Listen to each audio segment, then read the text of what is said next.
Chapter 1: The Tears Weren't for Him. The string quartet played the opening bars of Can't Help Falling in Love, and Adam felt the first prick of tears behind his eyes. He blinked up at the vaulted ceiling of the small vineyard chapel, then down again at the couple standing at the altar. Julian looked radiant, beaming in a tailored white suit with golden cufflinks, and his groom was just as luminous, grinning at him like there was no one else in the world. Adam reached for a tissue in his jacket pocket, quietly dabbing at his eyes. He wasn't sad, not even a little. He was just moved. He always cried at weddings, didn't matter whose. He'd cried at a random courthouse ceremony once because the bride's grandmother had tripped on her walker and still insisted on dancing. Love was beautiful, chaotic, hopeful. Adam adored everything about it. Julian had been a good part of his life. Their breakup 2 years ago had been gentle, even loving in its own way. They'd grown apart, realized they were better as friends, and let go without bitterness. Adam had been happy to be invited today. He wanted to see his old friend happy.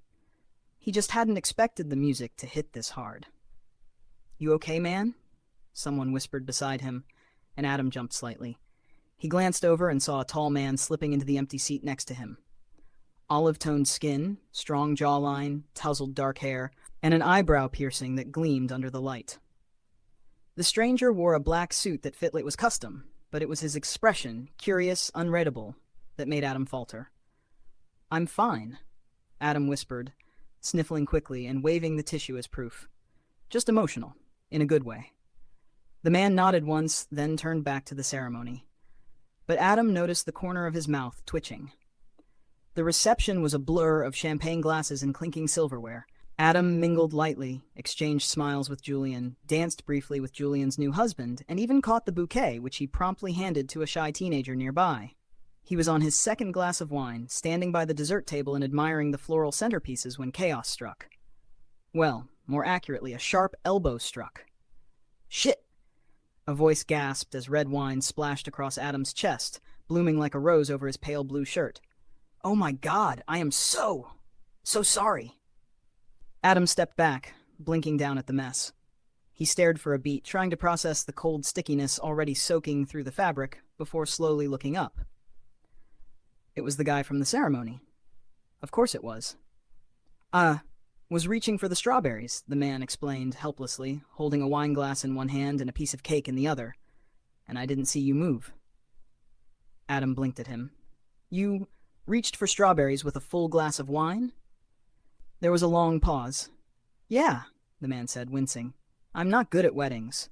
Adam laughed, loud and unexpected. He looked down at the red stain again and sighed. "Well, at least now I look like I got stabbed at a very elegant party." "I'll pay for the shirt," the man offered, already pulling a napkin from the table. "Or I'll trade you for mine. I mean, not right here. That'd be weird." Adam took the napkin, still chuckling. "It's fine, really. I needed an excuse to get out of the crowd anyway." The man hesitated, then extended a hand. "I'm Gale. Best man. Terrible dancer. Worse aim. Adam. Ex-boyfriend. Accidental victim." They shook hands, and Gale raised an eyebrow. "Ex? Julian and I dated, ages ago. We're good friends now." Gale blinked at him, then gave him a long, considering look. "So the crying wasn't because you were, heartbroken?" Adam rolled his eyes. "No, everyone keeps assuming that. I just love love, okay? It's touching. Sue me."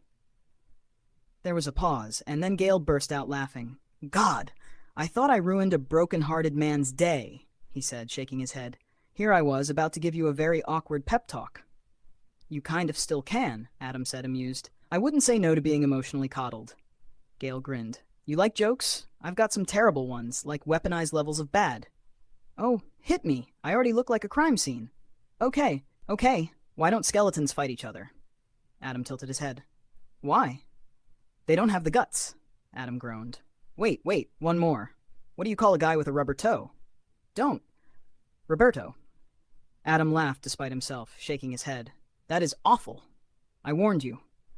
There was a moment of silence between them then, filled only by the muffled music and clinking glasses from inside the venue. Gale scratched the back of his neck and then nodded toward the garden patio. "Want some air? I promise not to spill anything else on you, unless we're talking deep emotional confessions. Those ain't guarantee." Adam followed without hesitation. The garden was quiet, the lanterns above swaying gently in the warm breeze. Adam leaned on the stone railing, looking up at the stars. Gale stood beside him, a respectable distance away, arms crossed as he glanced over. "I really didn't know Julian had an ex like you," Gale said after a minute. "Why? Because I cry at weddings and wear beige suits?" "No," Gale said, then grinned.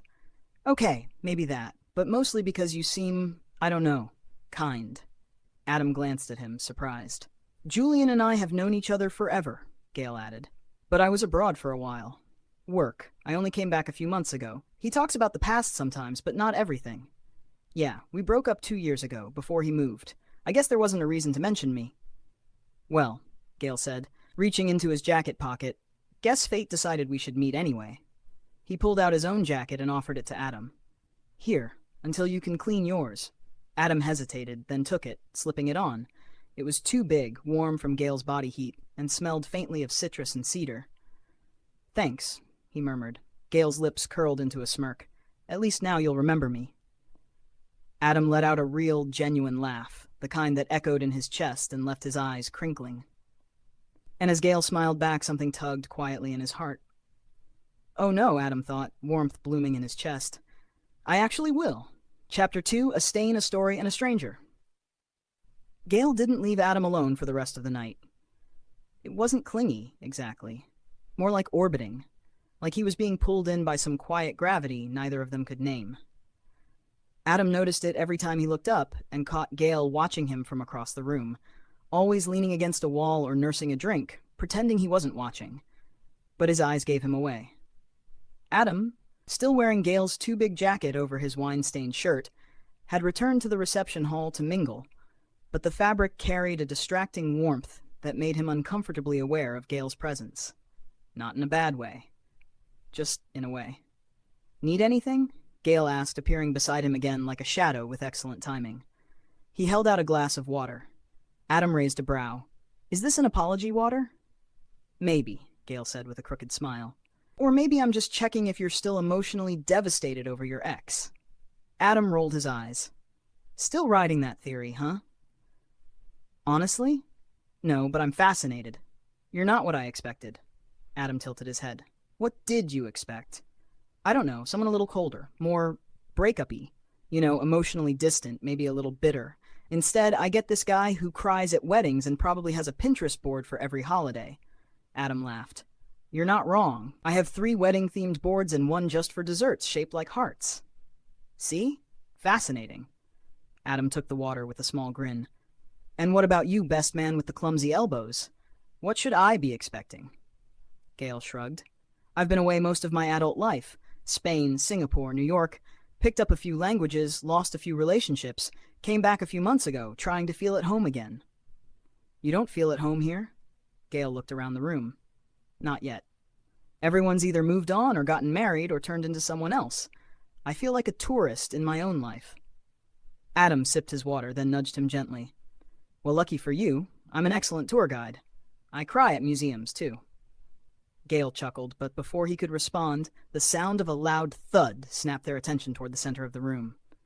The wedding cake, a towering 4-tiered masterpiece decorated with cascading sugar roses, was leaning, dramatically. A waiter stood frozen beside it, wide-eyed, tray still in hand. And then, in cinematic slow motion, the entire cake tilted and crashed onto the floor in a glorious sugary explosion. The room gasped. A beat of stunned silence. Then someone cheered. Gale turned to Adam, his eyes wide with delighted horror. "Oh my God," Adam blinked. "That cake was worth more than my rent." And then, like it was a law of the universe that embarrassment had to travel in pairs, Adam took a step back and slipped on a stray flower petal. His feet flew out from under him. He braced for impact. But strong arms caught him mid-fall, stopping him inches from the floor. "You really are a hazard tonight," Gale said, laughing as he helped him upright. Adam clutched his chest dramatically. "I almost died in a room full of fondant." That would have been one hell of a wedding story. Their laughter was infectious. A few guests glanced their way, smiling at the sight of the 2 men chuckling under the lantern lights. The cake disaster turned out to be the perfect distraction, and soon the room filled with more laughter and spontaneous dancing. Julian and his husband didn't seem to mind at all. In fact, Julian gave Adam a thumbs up from across the room. "I think we've earned some air again," Adam said, tugging at the too warm collar of Gail's jacket. "Before I fall into the punch bowl next." Gail didn't even hesitate. "Lead the way, disaster magnet." Outside, the patio was even more magical now than before. The garden lights twinkled gently above them, casting soft shadows on the stone path. Music drifted faintly through the open windows, an upbeat jazz tune now, light and energetic. Adam leaned against one of the white columns, looking up at the fairy lights. "I didn't expect to enjoy tonight this much," he admitted softly.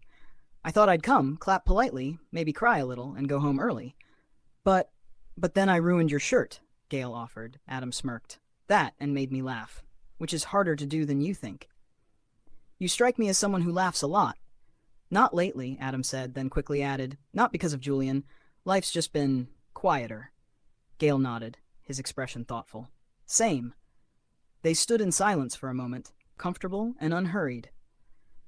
"You ever think it's weird how weddings can make you feel everything at once?" Adam asked. "Happy, nostalgic, a little lonely, and then weirdly hopeful." Gail looked at him, really looked. "You talk like you write poetry in your journal." Adam grinned. "I do write poetry in my journal. Want to hear one?" "No," Gail said immediately, mock horrified. "Absolutely not. You wound me. I already stained you." They both laughed again, and Adam found himself wondering how someone could feel like both a stranger and someone he'd known for years. Then Julian appeared at the garden doors, scanning the crowd. When his eyes landed on Gail and Adam, he paused. A slow, knowing smile curved his lips. He made his way over. "Hey," he greeted, soft and amused. "You two having fun out here?" "Adam was just confessing his secret identity as a Pinterest witch," Gail said. Julian chuckled. "I believe that." Adam gave him a mock glare. "You never told me you had a sarcastic best man. You never told me you were going to charm the hell out of him." Gail raised an eyebrow. "Excuse me?" Julian gave Gail a long, unreadable look, then leaned in close and said under his breath, "He's something, right?" Gail didn't answer, because he was already looking back at Adam. Chapter 3. A shirt, a text, and a chance. Adam woke to sunlight bleeding through his curtains and the familiar weight of his cat Tofu, sitting on his chest like an entitled paperweight.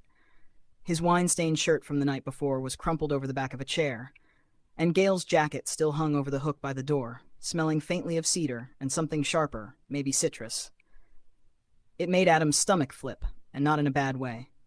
He scratched behind Tofu's ears and reached for his phone, groggy and expecting emails or spam. Instead, a new message lit up the screen from an unknown number. "Unknown number. Still owe you a shirt. Coffee?"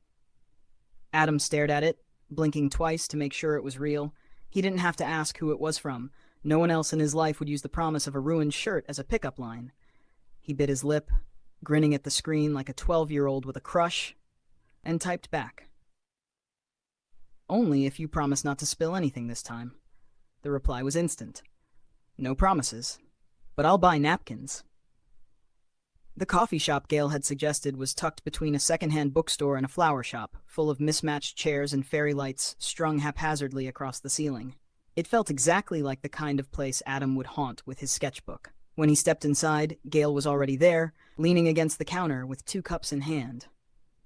He looked unfairly good in a simple white t-shirt and black jeans, his hair still slightly damp like he'd run his fingers through it after a rushed shower. "Medium cappuccino with cinnamon?" Gail guessed, holding it out. Adam blinked. "How did you?" "You look like the kind of guy who appreciates the poetry of foam art," Gail said, lips twitching. Adam narrowed his eyes, but took the cup. "You're not wrong. I'm offended, but you're not wrong." They settled into a corner table by the window. Adam stirred his drink absently, watching the people pass by outside. Gail, on the other hand, was watching him. "So," Gail said, drumming his fingers on the table, "do you always wear your heart on your sleeve at weddings?" "Only the ones with open bars," Adam replied dryly. Gail laughed. "Seriously, you were like this romantic tornado in a beige suit. It was unexpected." Adam tilted his head. "Because Julian never mentioned me?" "Not just that. He did mention you once or twice, but he never said you were." Gail hesitated, looking for the word. "You?" Adam smiled. "I'm a surprise, huh?"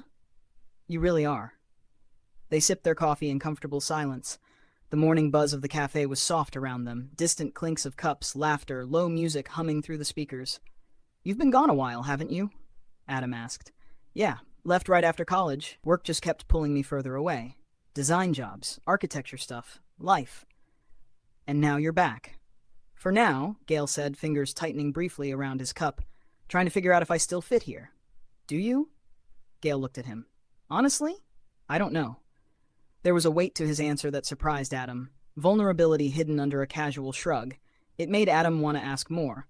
Instead, he offered something of his own. I've been writing a book, he said suddenly. Gale blinked. Really? Yeah, about modern love. Kind of essays and sketches, observations, all the weird, messy, beautiful stuff people go through, dating apps and ghosting and grand gestures, how love is different now, but also not. That's actually amazing, Gale said, sounding genuinely impressed. You always been a writer?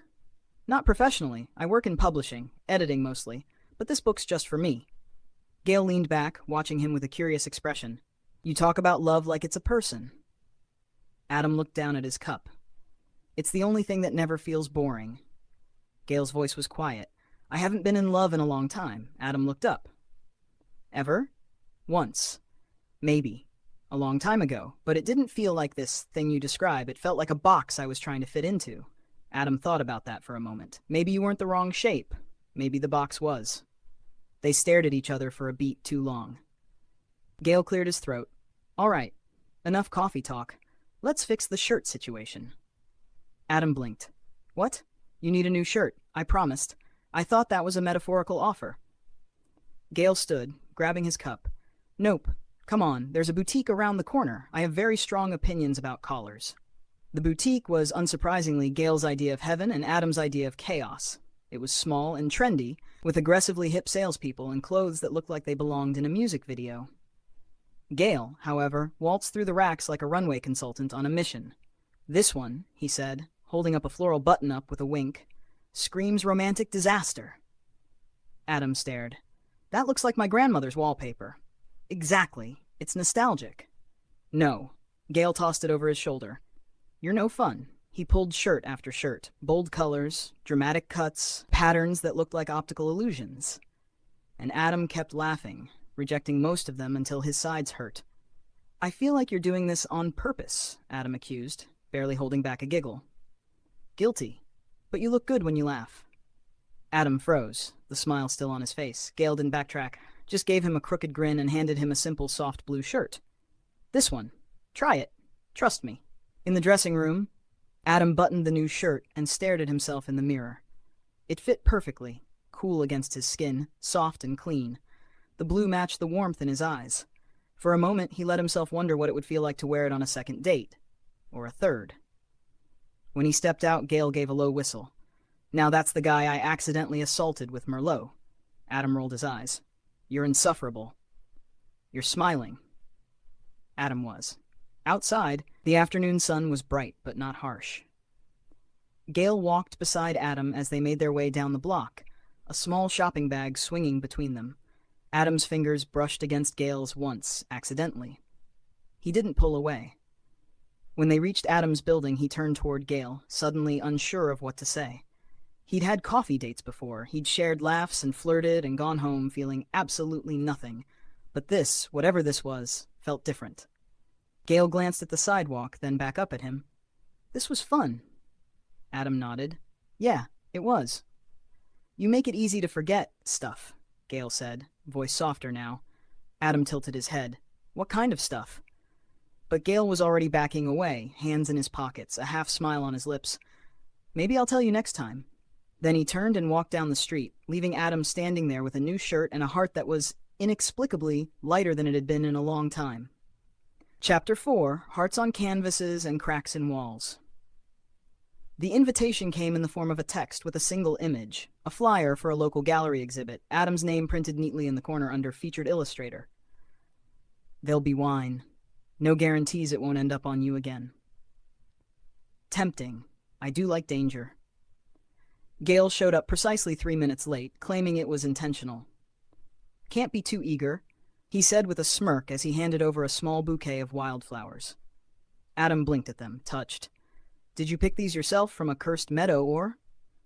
They were in a bucket next to the deli I got gum at, Gale replied. Very romantic. Adam grinned. Extremely. Thank you. The gallery was small, more like a hidden alcove carved between two aging apartment buildings downtown.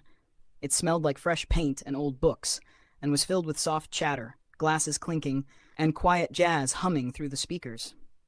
The walls were adorned with different forms of art, but a small corner near the back was distinctly Adam's. Illustrations lined the white walls, ink drawings with gentle, sometimes haunting emotional weight. Gale drifted from piece to piece slowly, arms folded, eyes narrowed with interest. He paused at one in particular. Two figures, one faceless, kneeling with their chest cracked open like a puzzle box, offering a glowing heart in outstretched hands. The other figure was walking away, head down, unaware. Gale stared at it for a long time. Adam stepped beside him quietly. That one's from 2 years ago. Gale's eyes didn't leave the canvas. It's beautiful. It hurt to draw. I can tell. Adam hesitated, then added softly. It wasn't about Julian, not really. It was about the part of me that keeps offering too much, even when no one's asking. Gale finally looked at him. I know that part. They didn't speak again for a moment, but the silence between them wasn't heavy. It was full of something warmer, deeper, unspoken. They lingered until the exhibit began to thin out.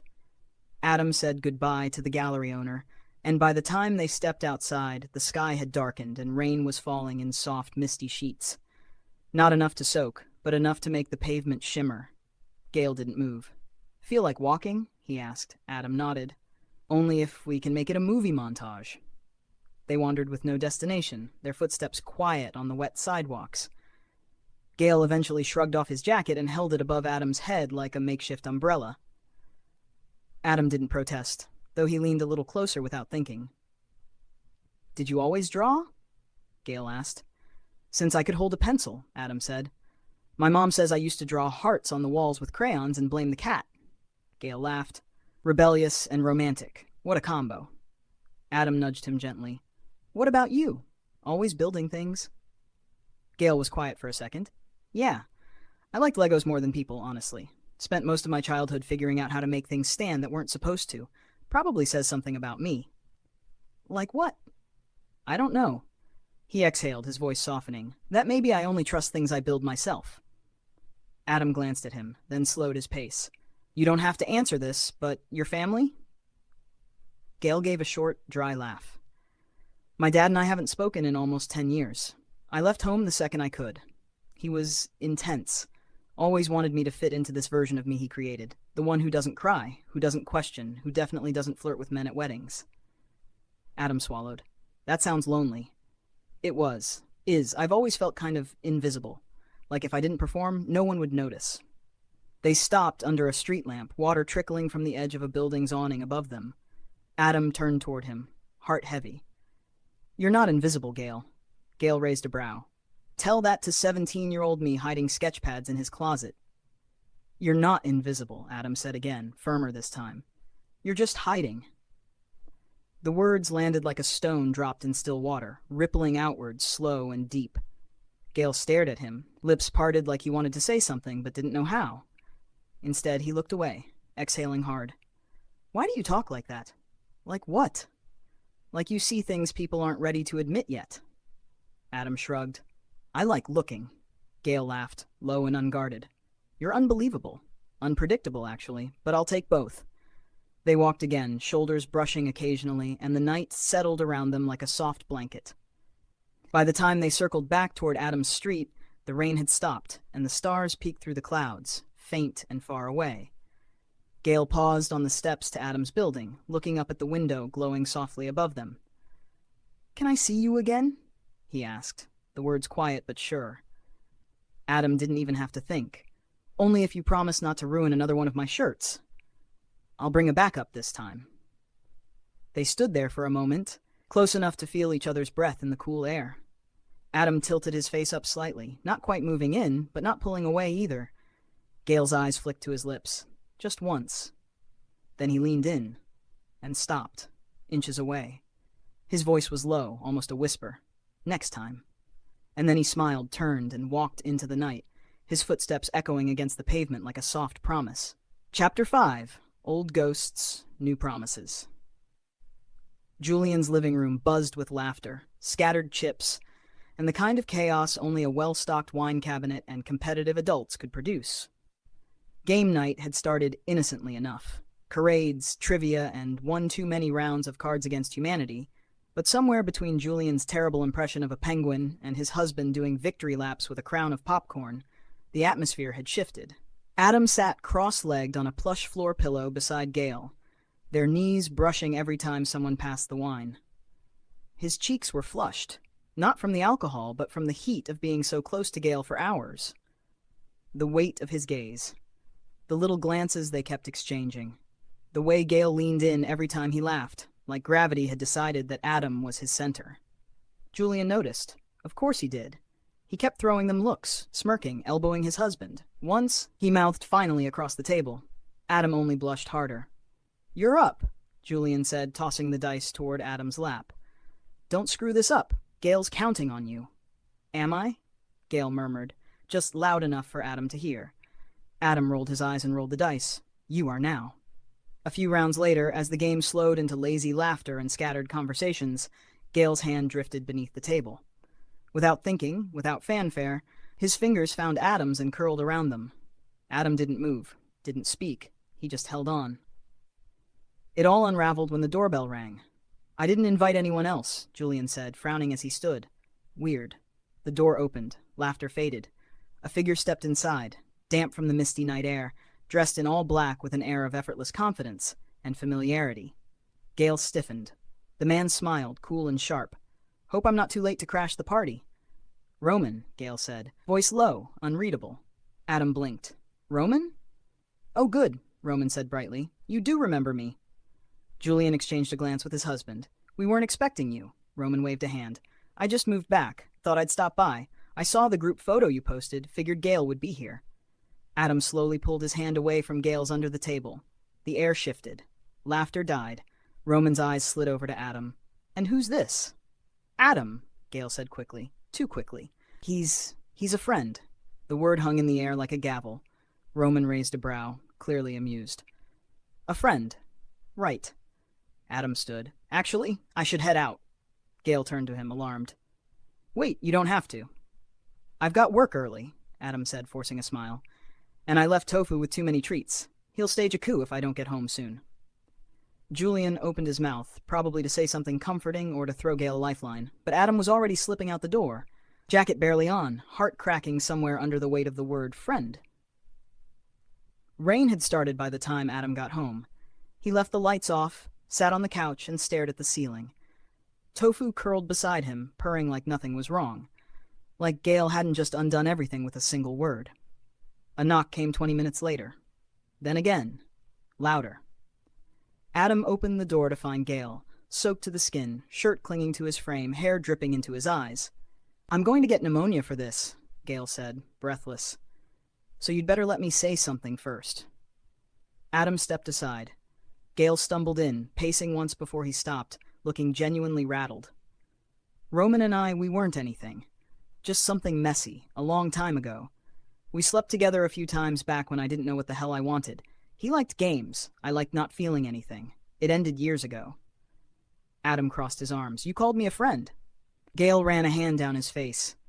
"Because I panicked. Because I saw him, and I saw the old version of myself, the one who doesn't let people close, who pushes and pretends he's fine." Adam didn't speak. "I'm not fine," Gale said. Not when I saw your face the second I said it. You looked like you were trying not to break." "I was," Adam whispered. Gale moved closer. "I don't know what I'm doing, Adam. I've never done this right. But I know that when I'm with you, things feel real. Like I want to be better. Like I want to believe in something again." Adam's voice cracked. "You make it hard to believe you mean that." "I do," Gale said. "I do. You have this way of seeing people, of seeing me. No one's done that in years." Adam looked at him for a long moment. Then, "You're still soaking wet." Gale huffed a laugh. "Yeah. Well, that's your fault. You're very dramatic to chase after." Adam took a step forward. "You called me a friend." "I was an idiot." Another step. "You hurt me. I'm sorry." Adam stopped in front of him. Gale's chest rose and fell rapidly, eyes flicking between Adam's. Adam reached up and touched his face gently, thumb brushing away a raindrop that might have been a tear. "Don't ruin another shirt." And then he kissed him. It wasn't perfect. Their noses bumped. Gale's hands were still cold, but it was desperate and aching and full of every word they hadn't said. Gale pulled him in tighter, mouth moving with the kind of hunger that came from missing something you'd never really had until now. When they pulled apart, Adam was breathless. Gale rested his forehead against Adam's. "Stay," Adam said softly. "At least until you're not dripping." "I'll stay until you kick me out." They ended up on the couch, wrapped in a thick blanket, legs tangled. Tofu claimed Gale's lap like a tiny, judgy chaperone. Neither of them minded. Adam fell asleep with Gale's fingers tracing lazy circles on his back. In the morning, light filtered through the window, soft and golden. Gale blinked awake to find Adam curled against his chest, warm and breathing softly. He didn't want to move, didn't want to break whatever spell the night had woven. But eventually Adam stirred. His lashes fluttered, eyes meeting Gale's with sleepy surprise. "Hey," Gale whispered. "Hey." They looked at each other for a long moment, the world outside the window still and waiting. Gale reached out, brushing a curl from Adam's forehead. His voice was barely a breath. "Let me try this, with you." Chapter 6. The Fix Was Always You. The weeks unfolded slowly, softly, like a page turning itself. Gale and Adam didn't rush into a label. They didn't talk about what they were, not right away. But somewhere between late-night texts that turned into sleepy phone calls and spontaneous dinners that turned into breakfast the next morning, they found a rhythm. Gale became a constant, an unexpected one, but a welcome one. He started appearing in Adam's kitchen, bringing over leftover pastries from his favorite bakery, making coffee that was always slightly too strong, but somehow perfect when paired with Adam's sweet tooth. Adam never asked for it, but Gale kept showing up anyway. And Adam became a muse. Gale had never considered himself the kind of man who inspired things. He built, he designed, he analyzed, but with Adam, he found himself immortalized in sketchbooks. Gale laughing with his head thrown back, Gale scowling as he held a spoon the wrong way, Gale asleep on the couch with Tofu curled on his stomach like he'd belonged there all along. And Adam wrote more. Pages poured out of him. Observations, love letters without names, paragraphs that weren't meant to be shared but lived fully in the margins of his notebooks, tucked between doodles of shirts and eyes and crooked smiles. Julian's birthday came in the middle of a rainy Friday, and Adam had hesitated when the invite arrived. Not because he didn't want to go. He did. But because this was the first time he and Gale would be, seen. "We don't have to define anything," Adam said that morning as they brushed their teeth in the same cramped bathroom, shoulder to shoulder. "But just, are we doing this?" Gale looked at him in the mirror, toothbrush dangling from his lips. "You're brushing with my toothpaste. That's basically marriage." Adam snorted toothpaste foam. Romantic. "I'm saying yes. We're doing this." So they went, together. They didn't make a show of it. No big entrances, no holding hands on the doorstep. But everyone noticed. The way Gale's eyes followed Adam across the room. The way Adam passed Gale drinks without being asked. The soft laughter between them that didn't need punchlines. At some point, Julian pulled Gale aside in the hallway, 2 drinks in hand and a suspiciously smug look on his face. "I think," Julian said, passing him a glass, "I introduced you two without meaning to." Gale raised an eyebrow. "Was that a, 'you're welcome'?" Julian smiled. "Exactly." They clinked glasses. Later that night, back at Adam's apartment, Gale disappeared into the hallway for a moment while Adam lit a candle and coaxed Tofu off the pillows. When Gale returned, he was holding a small, cloth-bound book. It wasn't wrapped. It wasn't neat. But the moment Adam took it, his fingers froze. He opened the first page and burst out laughing. A Polaroid photo was glued to the corner, showing Adam mid-sneeze with a cupcake in one hand and Gale grinning behind him like a man proud of his chaos. The next page was a scanned copy of Adam's writing, an early draft from his book, with Gale's ridiculous doodles in the margins. Hearts with sunglasses, stick figures holding signs that read, "Too emotional." And why am I crying at this? There were more photos. Moments Gale had quietly captured. Adam asleep at his desk, Adam scowling at his phone, Adam smiling at something out of frame. Every few pages were filled with sarcastic annotations in Gail's sharp handwriting. But then, halfway through, it changed. The doodles softened. The sarcasm turned tender. Under one of Adam's paragraphs about love being a quiet persistence, Gail had written in all caps, This is you. Adam sat down the book, trembling slightly in his hands. You made this? He whispered. Gail scratched the back of his neck. Yeah, I didn't know how to say a lot of things, so I thought I'd show you instead. Adam blinked fast, trying and failing to keep the tears back. You're such a jerk. Gail grinned. You're welcome. Adam launched forward, wrapping his arms around Gail and burying his face in his chest. Gail held him close, murmuring into his hair. I thought I was just fixing a wine stain that night. Adam looked up, cheeks wet. Yeah? Gail touched his face gently. But I think you fixed me. They kissed, slow and warm, smiles caught between breaths. Adam's fingers curled into Gail's shirt, tugging him closer as they stumbled toward the bedroom in a tangle of limbs and quiet laughter. It wasn't rushed. It wasn't perfect. Gail hit his knee on the nightstand. Adam couldn't stop giggling halfway through trying to unbutton his own shirt, and Tofu staged a protest by meowing dramatically before leaving the room entirely. But when they finally collapsed onto the bed, shirts askew, kisses pressed to bare shoulders, words whispered between lips, it felt like everything that had been cracked was now stitched carefully back together. Adam curled into Gail's chest, tracing lazy patterns on his skin. Guess you really did ruin my shirt.